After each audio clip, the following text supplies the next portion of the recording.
My name is Trent Harris. I'm the chef at Mujō in Atlanta, Georgia.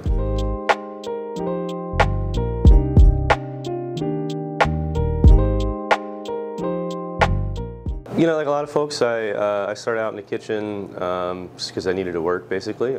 I enjoyed the work. I think initially I didn't really think of it as a career, but you know, the more I did it, the more I started to learn about it, the more I began to really enjoy it and kind of look at it as a lifelong career. It sort of fulfills a lot of different things, and it's always changing. You're always learning something new, doing something different. Atlanta's a nice balance of like a good-sized city, but you know, there's still trees, and you know, you can get out in nature a little bit. I think how I grew up definitely influences the cooking, because we just had a lot more of a connection with like where our food was coming from, and you know, everybody sort of had their own little subsistence garden, and you know, a lot of local vegetables and stuff. Before that was like a cool thing to be like, oh, everything was local. It was just kind of how things were there in Eastern Kentucky for a lot of people. I think it's, you know, you're getting a little more in touch with some of those Appalachian traditions and Southern things that I, you know, maybe hadn't really worked much on the past, you know, 10 years or so. And then just the, you know, the farmers that we work with and people really influences what we cook. That's a huge part of what we're making, is just what they're bringing us. So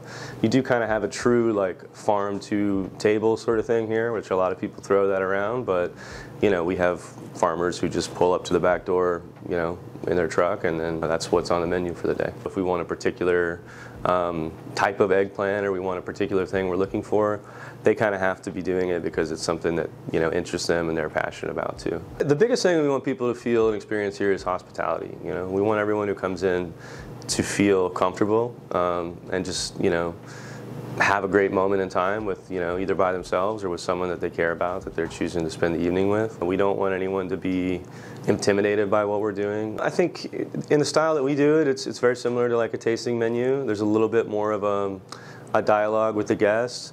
But essentially, omakase in Japanese means like I leave it up to you, or I trust you. And so we're really asking people to come in and just you know, put their trust in us that we're going to make sure that they have a good time. We have some rules, and we have some other things that are a little bit different. And once people are in here, they sort of see that that's sort of all in place, so that we can really make sure that they have a great experience. You know, Michelin being here is going to hopefully cause diners to expect more when they go out, and it's going to cause chefs to reach for more and push for more standards, and then hopefully help us sort of retain some of the talent that normally would have left Atlanta to go to another market to learn and train. So I think overall it's going to be a really positive thing for the city. You know, for us, it was a nice surprise. You know, I'm really proud of the team here.